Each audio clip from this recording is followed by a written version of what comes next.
I think sometimes incorrectly, we assume that we shouldn't be giving feedback. Sometimes agencies come in and present as the experts, and you've got to find ways to give feedback so that it can be melded with their expertise, right? It's like, how can we make 1 + 1 = 3 or 4 rather than, being a negative experience in total? This is You Should Talk To, a podcast for busy marketing leaders who are looking for support and tips on getting shit done. In each episode, Daniel Weiner interviews marketing leaders and discusses their experience, successes, and failures around hiring agencies. If you're interested in finding and choosing the right agency partner, then let's jump in.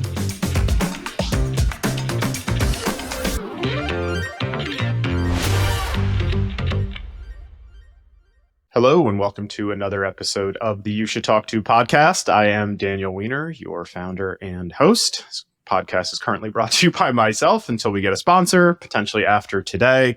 You Should Talk To pairs brands and marketers for free with vetted agencies and or freelancers for pretty much any marketing or tech need, because finding great agencies is an enormous pain in the ass. Super excited today to be joined by Kathy Neumann, who is CMO at Rent. Kathy, thank you so much for joining. Absolutely. Great to connect. Awesome. Well, let's dive right in. We'll start with a little bit of controversy. What is an unpopular opinion or a hot take of sorts that you have in the marketing world in general?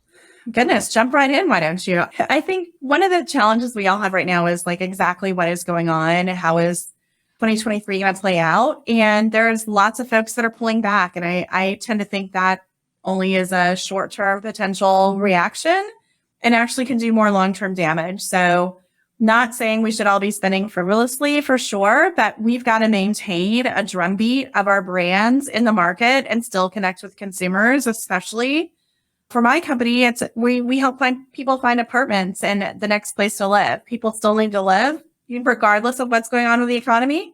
So we got to make sure we're staying out in front of them and connecting in ways that make sense, and being really judicious about our investments, but keeping that drumbeat going. Yeah, I say it several times per day with brands that I'm chatting with that most of my advice is easier to say when it's not my own money. But I feel like we saw through COVID, at least, which, not that it's necessarily indicative of right now, like the brands that did not just stop spending and spent through it. And again, something is better than nothing. I think were a lot of the brands that we saw come out on top and better positioned for future growth once we got out of, the initial phase of COVID and all that stuff. For sure. It's an adage that I've said before too. It's like marketing works, integrated marketing works best. And if you start to pull back too many of those layers of that integrated plan, the fall off is severe, right? You lose the synergies of all of the touch points. And today's consumer is just connected in so many different ways. It's no longer a one-trick pony that sort of gets the job done. Yeah, marketing is exhausting is my overall sentiment, especially as a CMO when you've got visibility into, especially at a consumer-facing brand, I would say. For sure. Which has so many different channels. To that end, you've worked at consumer brands most of your career, Chewy and Land's End, to name a few, and now at Rent. Can you tell us a little bit about that journey and what's the biggest change you've seen, if any, in consumer behavior in general, I would say, from beginning of your career to now? Yeah, I've pretty much been in retail consumer brands my entire career until this role, really focused in the retail space. And what I really love about retail is the fast pace and the ability to sort of make a change and see an impact almost immediately. And especially in today's digital world, that's absolutely true. You can see clicks, good or bad, or maybe the absence of clicks immediately, and you know whether it's working or not.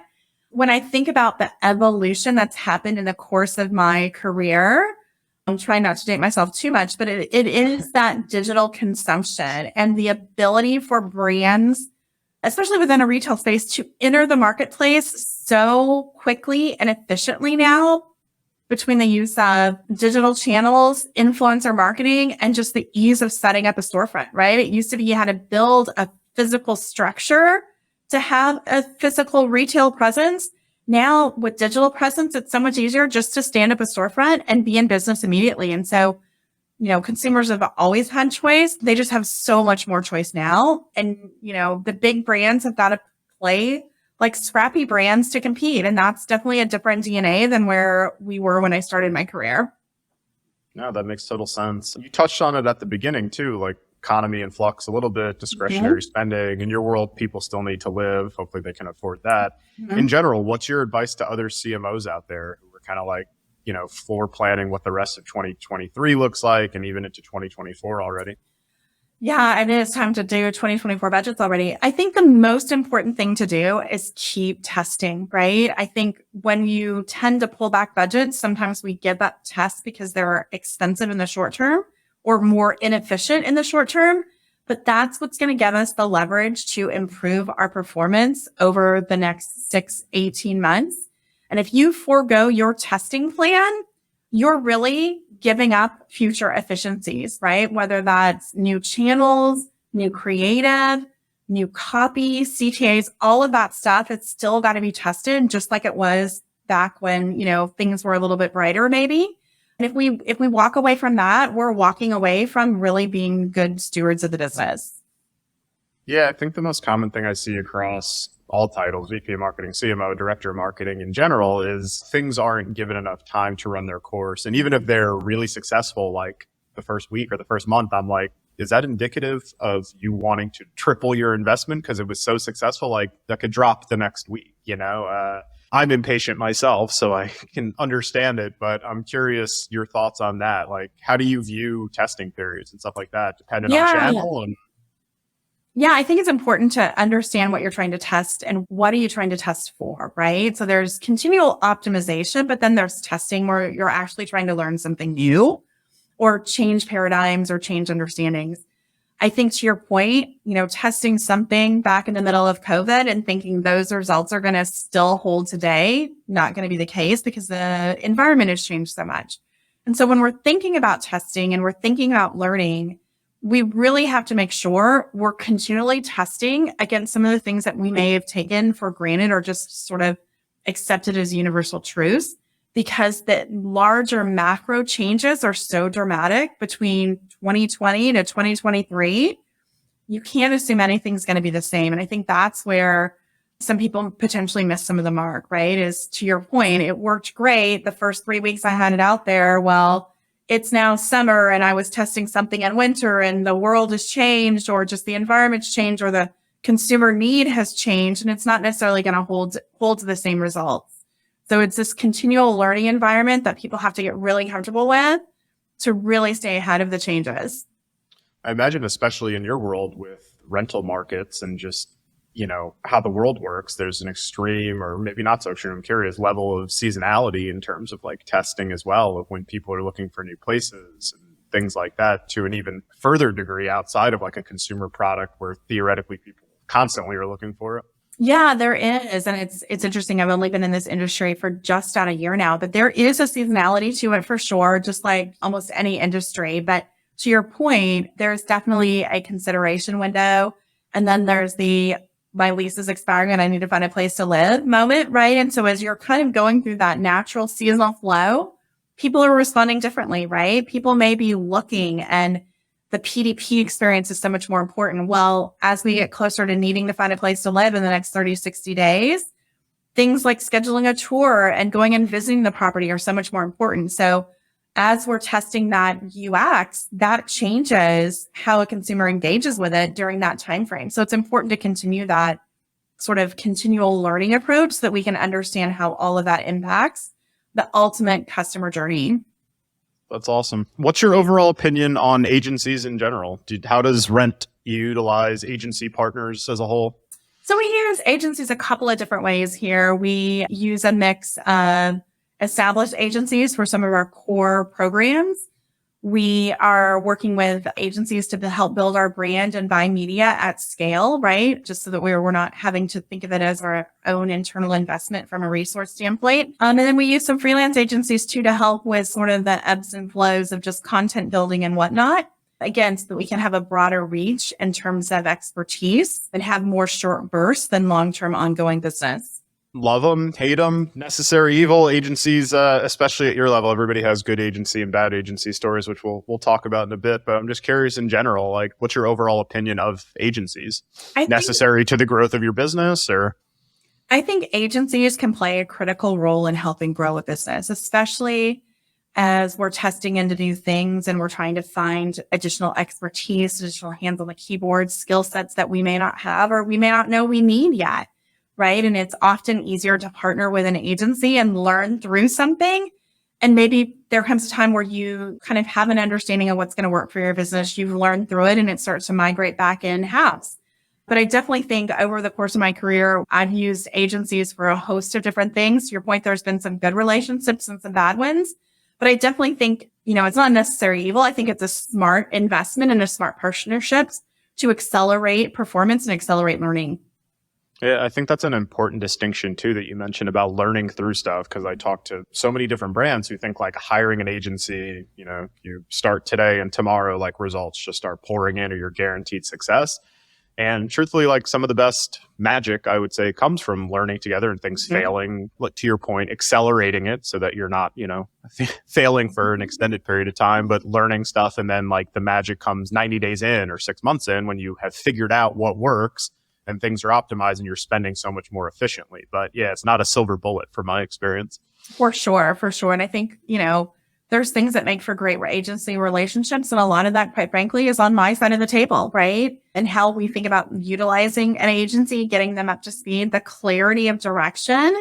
I think one of the most crucial things, especially when you're working with an agency in a brand role, is if the organization itself doesn't understand what they want the brand to be, that poor agency doesn't have a chance of success, right? If we can't align internally, and I've been there over the course of my career, not necessarily today, but in prior years where we've got debate inside the organization is where we think we should go, and thinking we can hire an agency to solve that, in my experience, has never turned out well, right? It's like we're trying to hire somebody to break a tie, and that's never been a successful model in my experience.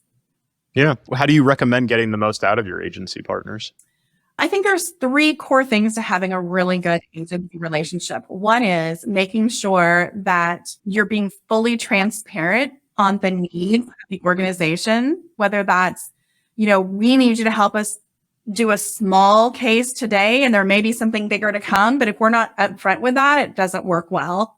2 is really clear on what does success look like. If the internal company and the external agency are not aligned on, at the end of the day, what success will be, there's usually not a good chance both sides will be happy, right? And then lastly, I think it's just open and frequent dialogue. I've never been a fan of, writing a brief, pitching it over the fence and waiting 6 months for something to come back. I think the best relationships have always been ones where there's frequent dialogue, open dialogue, and constructive feedback on both sides, right? Where is my side of the table dropping the ball? Where do we want to get more from an agency? And being able to have that open dialogue ultimately ends in a better end product. Yeah, I actually unintentionally, a good segue. I posted about this yesterday on LinkedIn, actually, about how I often talk to folks in your role who have just ended an agency relationship and are looking for a new, and they think, grass is always greener on the other side. And it's often not. To your point, like it sounded like the thesis of all that was like investing in the agency partnership and relationship. Grass is greener where you water it. I, of course, didn't come up with that sentiment. But yeah, like, when I'm advising both sides, typically, occasionally when there's like, disarray at the beginning or something like that, I'm like, talk to each other. Why is everybody talking to me? Like, I can mediate to a certain degree, but you guys should be having frequent health checks at the beginning of a relationship. Absolutely. A romantic relationship, to say, this happened and we didn't like this, and how do we figure out how to not to do it again? Like, I think it's naive to think that like everything just starts out and is like 100% perfect, because process is, how you like to be communicated with is different than how the next CMO likes to be communicated with. So yeah, those frequent health checks are paramount. Absolutely.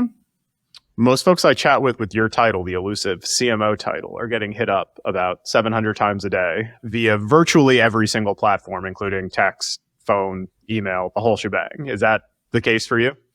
Yeah, I would definitely say it's a very, very active market out there. There's lots of activity going on. And I think, the CMO role has kind of gotten a bad rap in the last couple of years, right? It's the highest turnover in the C-suite and has been for a while. 18 months is that the current, I think? It's somewhere tenure? in that neighborhood, right? And I think somewhat about what we talked about with an agency holds true for a CMO role internally as well, right? I've got to have great alignment with my C-suite, the rest of my team, with my CEO as to what we're going to focus on, what we're going to deliver, and how it's going to manifest itself. I think there's a little bit, obviously there's art and science in marketing completely. And sometimes that mix isn't aligned with the rest of the organization, right? And I think, when times get tough, there's a desire to have more maybe art and maybe almost the borderline of magic happen with marketing and make things, Sure. all better instantly. And that's, if we actually had that magic one, it'd be awesome, but it takes work and dedication, and there's process and there's discipline within the space. It's not all, great fonts and pretty colors, if you will. It's not just the fonts and colors. No. I've seen a common thread lately as well from mostly CMOs at bigger brands, especially in 23, of do more with less. Like that it is magic of, hey, like economy's down, budgets are down, but we still expect you to exceed last year's numbers or do the same and stuff like that, which to your point, like, yeah, that's not possible most of the time. Nothing is impossible, but that makes it sufficiently more difficult. So that alignment is crucial. What do you recommend to other CMOs in terms of trying to find alignment internally with other C-suite members and boards and stuff like that? Yeah, I think there's got to be real transparency in what's happening, the good, the bad, and the ugly, right? Not everything's going to work. Things are going to miss the mark. But if you can build that trust and that transparency as to maybe why something didn't work, what you think happened, even better if you know what happened from testing or insights, and share that openly. And then what are the next steps that are going to come? How are we going to fix it? Where do we need to go? Really helps build that case so that there isn't sort of that mythical, like, I don't really know what's going on, and I just know I don't like the results. But if we can work to dissect it and let people behind the curtains a little bit to understand it, the better off you are, whether that's working with the CEO, my head of product partners, engineering partners, what have you, that always ends in a better result. And I think it's really important just to be transparent about where you think you've got opportunity to walk things back and not have an impact. But guess what? I'm not going to give that to the bottom line. I'm going to reinvest it in something that will work better, right? And so it isn't always about cut, but maybe it's about cut to invest. Yeah, no, that makes sense. I think I totally agree. I hear from a lot of folks the unfortunate side of that there is transparency. And once you get involved with other C-suite members and boards and stuff like that, the answer is oftentimes like tough shit, like we appreciate the honesty. Like you got to figure it out in some capacity. And to your point, like you can't just wave a magic wand at marketing. So to all other C-suite people listening out there, be nice to your CMOs these days. Right, exactly. Once you've decided that you need to look for a new agency partner or you want to evaluate and stuff like that, what in general are you looking for in terms of like, is category experience the most? Is, case studies the most important? Expertise for that service? What do you look for and how can an agency stand out? I think it's a mix of things. One is they've got to have the expertise and the area we're looking to explore, right? So if we're trying to expand our social footprint, we need to be going to somebody that is really good at testing and exploring that space. Secondarily, I think it's really important, and especially depending on where you're sitting and what company you're working with, that your company matters to the agency, right? There's nothing like being the small fry at a large agency and just sort of getting lost in the weeds. Sure. I've found better success in working with agencies to where my business actually matters.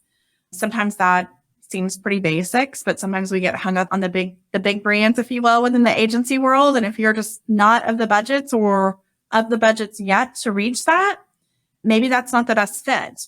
And then lastly, I think it comes down to a gel, right? Are the teams going to be able to work together? Just like you're hiring somebody for your team, you're going to make sure it's going to be a good fit. There aren't, red flags. People are going to be able to work together because you've got to be able to work with the folks on the agency side, just like you would with somebody sitting next to you at your desk. And so those three components, I think, really are sort of the lens I use when we're evaluating who we're going to work with. Yeah, I think agencies often forget, even the ones I work with occasionally, how important the meshing of the teams is. Like you could be the best at designing a website or building a social strategy, to your point, and if the teams don't get along, you're not going to get good work because nobody's going to enjoy the process. And that's what arrives at, award-winning work and stuff like that. it was good to hear truthfully about the business mattering, especially I came from an independent agency, small. We were like 25 head count. I was there for 7 years up until COVID. I've seen a bigger shift before COVID, but especially since, and especially in the role I'm in now, of quote unquote bigger name brands moving towards smaller independent agencies who were specialized and call it 1 to 2 things, which sounds like that's attractive to a brand like you, or you in general, just how you think about agencies. Can you talk a bit about that? Yeah, I definitely think it's important. I think there's a couple of things. One is just having an agency that's a specialist at something. I spoke about it earlier, right? I tend to use agencies to learn into spaces. So I want to get somebody that's, it's not their first rodeo. They've been around the block. They've learned, and I can gain their experience of what they've done with other partners transparently, right? And I'm willing to pay a premium for that because I'm going to benefit from their learning and experience. Sure. So oftentimes, if you go to a really broad agency, you've got probably as much experience collectively against the types of initiatives I may be looking at, but they're spread across so many different account teams, you never get the benefit of that full experience. So I've just had better success, been able to accelerate things more quickly by being in with somebody that really knows the space, and we can have that very frank dialogue as to here's what we recommend you should do and here's why. And it be based on that experience. Can you think of in the past or either even currently in your current role of a really positive agency experience that you've had and what made it so positive? Yeah, I think early on, gosh, this is several years back, but early on in the content days, we had worked with an agency to bring an idea we had to life about, integrating content and more lifestyle information within sort of our normal selling process. Again, I'm working for retail consumer brands and really lead on an agency that had done some work with that in the past. And they were really able to help not only provide us great insights, but be able to help us build the case internally to invest in this, right? So again, this is sort of in the early days of the web and all things that have since become commonplace. But this was back maybe when that wasn't the typical go-to-market plan. And so we were actually able to work with them to bring an idea to life. They were able to sort of take our thoughts and help us build out a plan, but then importantly, sell it back to the larger organization with the experience of results and metrics that they've seen from others. So we got past the idea of, sure, this sounds great, but what's it going to do for me, right? And that was always sort of one of the hardest things early on as digital was really taking off. It's like the shiny object, but is the juice worth the squeeze? Is it worth the investment? What is it going to do to help build the brand? And I'm curious, was it more the work or the process? Because I generally this is the first time, I think this is episode 23. In general, nobody mentions the work, which I find just to be an interesting, anecdote. I'm curious, was it the end product that was what made it positive, or was it the road and the journey to get there, essentially? It sounds like it was kind of both. In this case, it was absolutely both, right? And I think it goes back to, again, what we talked about earlier, being aligned on what does success look like at the end, so that the work was very focused on where we wanted to go, right? And so again, in the early days, you could go anywhere with things, right? But making sure we had those guardrails in place and we knew where we were trying to get to really helped us stay focused, and actually ended up being an award-winning campaign that we did together with an agency. That's awesome. I think that's interesting too. I generally ask the question of, do you want a more collaborative engagement, or you want to be told, more what you need since you're paying an agency? And it sounds, to your point, kind of both depending on the scenario. You mentioned you want an agent, you want to learn quicker by, investing in an agency and paying a premium, but you want to kind of learn together. So it sounds like you're looking for both a little bit when you want to find a true agency partner. Yeah, I do. I think from where I've been and where we are today, this is really about a partnership, and I view agencies almost as a pseudo staff augment, right? Like helping fill a void, helping fill a need, rather than, again, pitching that work over the fence and just expecting it to come back. I've just never seen that work well long term. Every once in a while, anyone's going to get a chance to hit something out of the park and be really, really good work, but it doesn't usually maintain that momentum over time if it's not a collaborative experience, and at least from what I've seen. Yeah, that's why I'm always amazed it's so outside the norm. I can't remember which agency I was looking at recently who has like a 30-year partnership with one of the iconic American brands. I can't remember who it was, which is wild because client agency relationships. I think it's also now because there's, I think, something like 90,000 quote unquote agencies in the US alone. If everybody is an agency, like it's just hard to build like the long-term relationships, especially now that people move jobs, significantly more than they did in the past. So those types of true partnerships are really hard to find nowadays. For sure. For sure. Not to get negative, but can you think of a wildly negative agency experience you've had and what made it, not as positive as what you just described?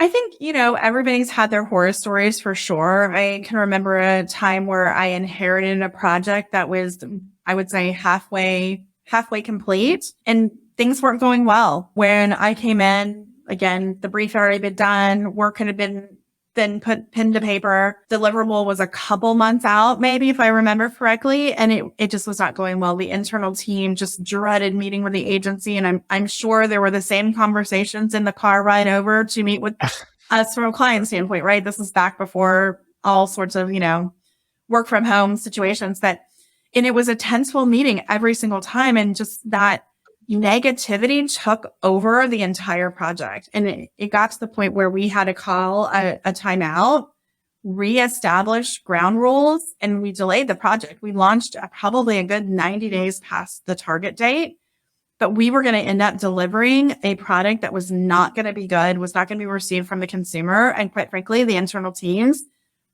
were never going to embrace it and build upon it either, because the whole environment was so negative. And it came back to sort of what built the lessons of how I engage with agencies go forward is alignment on what the outcome needs to be, open dialogue, and just frank dialogue, and a lot of transparency, right? Because the teams have began to shut down, and that's what filled the void, was just, let's make it through the 60-minute creative review and move on and just deal with it. And that never ends in a good product. I've been in those meetings on the agency side, and they I'm suck sure. for all parties. Did that relationship end shortly after that, launch? No, to be fair, we probably removed some folks on my team from the project, and we requested some replacements on the agency side as well on the working team. But we actually continued to work with that agency for another good, I would say, 18 months to 24 months. That's interesting. My next question is a perfect segue then. I always ask everybody, do you think a negative agency situation can be salvaged? And the overall consensus is not really, once like the seed of doubt has been sowed, it's really hard to get back to homeostasis, so to speak. But it sounds like this is a good example that it is possible if you really do have that, come to Jesus and you assess teams. And to your point, It sounds like the teams on both sides didn't mesh, and that was, changed, and it did reach alignment. So it sounds like you do think, it can be salvaged. I absolutely think it can be salvaged if there's willingness on both sides, right? So in that instance, there was a lot of top-to-top conversations that needed to happen, right? And people on both sides of the table willing to accept responsibility, right? We had done things that weren't professional. We had done things that weren't right. Likewise, we didn't feel we were getting the same on the agency side. And so it was for me and my counterpart to align on that, and those be willing to solve and take accountability, enabled us to move forward. If that would not have happened, we would have dropped the agency after that project for sure. Yeah, that's truthfully, I don't hear that much, and that's so important. I hate to draw everything to like a LinkedIn post I've made. I'm turning into the LinkedIn person. But I posted the other day, like every agency situation I hear about from brands, and they talk, oh, this happened. It's always both sides. Like it's almost never, nobody does anything egregious on purpose. If it was usually because, to your point, there was either bad communication or misalignment or something. And generally, to the point of like the grass is not always greener on the other side. Like having those honest conversations can save so much annoyance. And even though I like helping people find new agencies, of course, and that's my business, like you can usually find common ground if everybody has like a very honest conversation with each other. I just think in general, people avoid confrontation and they think, oh, we'll just give it to somebody else, like not worth trying to salvage it. So that's good to hear. Yeah. And I think it's difficult too, because inevitably, from a marketer standpoint, we're hiring somebody from an agency to help us. We're hiring them for their expertise. We're hiring them to be that thought leader and help us deliver a product. And to make your life easier, which I think for sure, right? And so I think sometimes wrong or, probably more incorrectly, we assume that we shouldn't be giving feedback, right? I'm just speaking in general from a marketing industry. It's like sometimes agencies come in and present as the experts, and you've got to find ways to give feedback so that it can be melded with their expertise, right? It's like, how can we make 1 + 1 = 3 or 4 rather than, being a negative experience in total? Yeah, I think in general, like marketers who are not giving a ton of feedback to the agencies, but also even during like the pitch process, like if you're being pitched, you don't have, if you have a general conversation with an agency, I don't know that you have to like give them a ton of feedback. But once people are participating and like doing work to earn your business, like when they don't get feedback, which happens a lot, which to me is a little bit bizarre, I think negatively affects the industry as a whole and is a detriment to everybody, brands and agencies. Because the more feedback everybody gets, the better it gets for everybody. For sure. And there's an art to delivering feedback too, right? And that's a muscle anybody in the marketing field needs to learn how to do, right? Constructive feedback is paramount to building good campaigns. I think the other thing that's really important is if you're doing a good job onboarding the agency, you're investing time, you're investing effort, you're investing, a piece of your brand with that agency team. It shouldn't be something you want to just toss out the window the minute something may go sideways, right? Because to your point, the grass may be greener, but it takes a lot of work to get over there to another grass patch as well. And maybe by the time you get there, it's not as green. Yeah, no, I totally agree. What's something you think agencies in general get wrong? Or what's something you wish more agencies, quote unquote, got? For me, I think it would be really helpful for agencies to really, really understand the nuances of an organization, right? Like everybody's got the same basic box on an org charts, but everybody's boxes work differently, right? And so taking the time to also understand how the organization is set up, when certain people need to be brought in, when they don't, who really has the decision authority is really, really helpful for an agency to understand coming into, right? And just sort of get those rules of engagement established up front just goes a long, long way. And I think sometimes there are agencies that have been so quick to jump to let's get to the work of the work and sort of start to share product that we don't always necessarily have the right folks at the table when that comes around, and it ends up delaying things or causing rework, and it adds to frustration for both sides.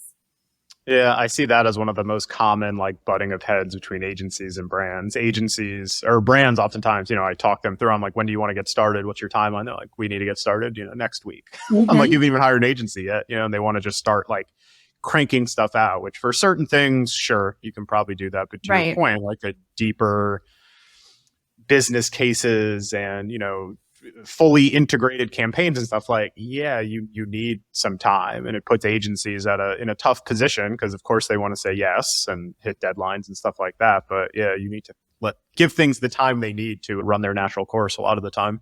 Absolutely. And that's part of those ground rules up front and having that transparent conversation. I've been in a case where, worked with an agency, and of course, everything's a fire drill. Everything needs to happen tomorrow. And, came to the pressure of condensing a timeline and put themselves in a real bind, right? And then that never works good either. So it's better to just, again, the more you put into an agency relationship up front, the better it's going to be in the long term, just like anybody you would bring onto your team. Giving me PTSD from my agency days. I can just remember we did a lot of website design and development, and I can remember, getting edits, and we'd be like, yeah, we can totally do these. It's even in budget. We don't even have to change the budget, but it's going to move timeline, and getting responses of like, what do you mean? Like, it cannot change timeline. We're like, you have just changed the scope. Like, we're not even charging you more. We just need more time to do these things. And yeah, like, I think that's on the client side, like, yeah, being understanding to those situations when possible. Everybody's dealing with pressure on both sides. So that's good to hear you're a proponent of that. Yeah. And I think it's also about trade-offs too, and being just really, again, transparency is a theme here. Being transparent about the trade-offs. Like, I worked in retail. Christmas is December 25th every year. Thanksgiving's the third Friday of November every year, right? We've got to hit certain dates along those timelines, or it just doesn't matter. So how do we, deal with this situation like you just said? It's like, yeah, we can make the changes, but it's going to take us 2 weeks. Nothing is ever as black and white as it's first presented. And it's being able to get underneath the covers and understand which ones really are the pain points, which ones are going to take a long time to address, and how do we prioritize and align and still be able to hit those major milestones? Because some dates can't move. Also, just nothing is quick and easy in the marketing world, it seems. Especially once the internet became a thing, like it's just wild how much stuff there is and how much time little minute things take. For sure. For sure. What are you most bullish on in the marketing space these days? We've still got NFTs, we've got metaverse stuff that's I don't know. I think maybe on its out in terms of prominence that I see at least. But in-person events are back and all that sort of stuff. What are you most pumped about? Yeah, there's two things. So this industry, the multifamily industry, is a big conference and events driven space. So it's so good to have everybody back. Last June was our first big event that we've been able to have since COVID. And so the events since then have just kept building and they keep getting bigger and bigger. And they're just great, especially for a newcomer in the space to learn and obviously make the relationships. The other thing from a marketing standpoint that I'm really, really fascinated about is just all the AI capabilities. To your point, there's shiny objects like, metaverse and whatnot that may have a place in the future, but things we can do today around AI that can really impact our business and improve our marketing is really where I get excited about, right? And just getting others within my marketing team to just start to play with these things and think about the what ifs and how they may help either, make work easier, make in product better, think about how they can be applied is really where the fun happens, right? Anytime there's disruption, there's chance for change and chance for growth. And I absolutely think this is one of them. Yeah, it's an interesting time in the AI space. I think ChatGPT-4, their newest version, came out yesterday, actually, which I've yet to play with, but it is pretty wild. I've utilized it a little bit as like a starting off point for creating some content as like an outline rather than staring at like a blank sheet of paper, which I have found to be super helpful for me. But yeah, it's wild. I'm curious where it'll be in like 5 or 10 years. That's a little bit of a scary proposition. Oh my goodness. Yes, for sure. And I think there's obviously new technology always brings some areas of concern. I know as a parent of some high school students, I'm not really a big fan of, AI writing term papers or what have you, but how do we use the power for good and make sure it's a benefit? We'll figure it out. I'm with you. I could have used ChatGPT in college as a communications major writing essays. Final marketing related question for you. What keeps you up at night from a marketing or business standpoint, especially in 2023? Yeah. So for me, from a marketing standpoint, it really is about where we are in building our brand. We are still just a few months in. We relaunched our entire company under a new brand, Rent, last June. And in the sort of building brands timeframe, that's not very long. So we still have a lot of work to do. And so just keeping the momentum going and finding new ways to tell our story, engage with our consumers, and just keep that momentum building is really sort of where I find myself spending most of my energy and maybe my wee hours of the morning thinking about. Sure. I'm curious, how are you measuring brand? 2 podcasts ago, I talked to Kyle Lacey, who's CMO at Jellyfish, totally different brand, but his kind of hot take was like, I think we try to measure too many things, or we're obsessed with measurement. And if we can't measure it, we don't do it, which, kind of like hinders creativity. And brand is often one of those things I hear, well, like, oh, like it's really hard to measure brand. How are you viewing the measurement of that? Yeah, so we've got a couple of different things we're looking at. Obviously, there's brand awareness trackers out there, but again, it takes a while to move the needle, right? And so we're watching those traditional metrics, but we're also watching things like social engagement. But the other one that's been a real surprise to me is just the internal impact on our employees and sort of the rally cry it's created in this moment of pride for our internal teams to really get behind the brand, and how that is continuing to build is one of the sort of most in-your-face day-to-day metrics we look at. That's great. We'll wrap up with a couple fun ones here. What was your very, very, very first job? Maybe this is what sent me down a course where I spent the next 20-some years, but I started working in retail in high school, right? I started in a little local boutique and kind of literally stayed in retail for 20 plus years. So I guess it was in my blood. Yeah, I was going to say, you think being in that environment actually helped contribute to your success, and from a marketing standpoint of having that, experience? I definitely think it did, working in the retail environment and understanding sort of what that consumer experience was. Again, I started in retail before digital was a thing. So being able to understand that physical space, that sort of full cycle of how do you get product to market and then market it is definitely been beneficial over the course of my career. Yeah, it's wild. I can remember forcing my parents to take me to Abercrombie and American Eagle before. I don't even know if you could buy online back then. I'm guessing you could. That would have been like, yeah, it's madness. And my father embarrassing me in the Abercrombie by dancing to the music is my fondest memory of that. Oh my goodness. Yeah. What would your video then? Somebody would have that on camera for you. If any of the Abercrombie execs are listening, if I can get the surveillance from a decade, that'd be great. What would your final meal be? My final meal, goodness. I think probably some of my grandma's home cooking, right? Which is not going to be possible, but she was always such an amazing cook. Be great to go back and have a Sunday dinner with her again. Okay. And then who is somebody who inspires you either personally or professionally?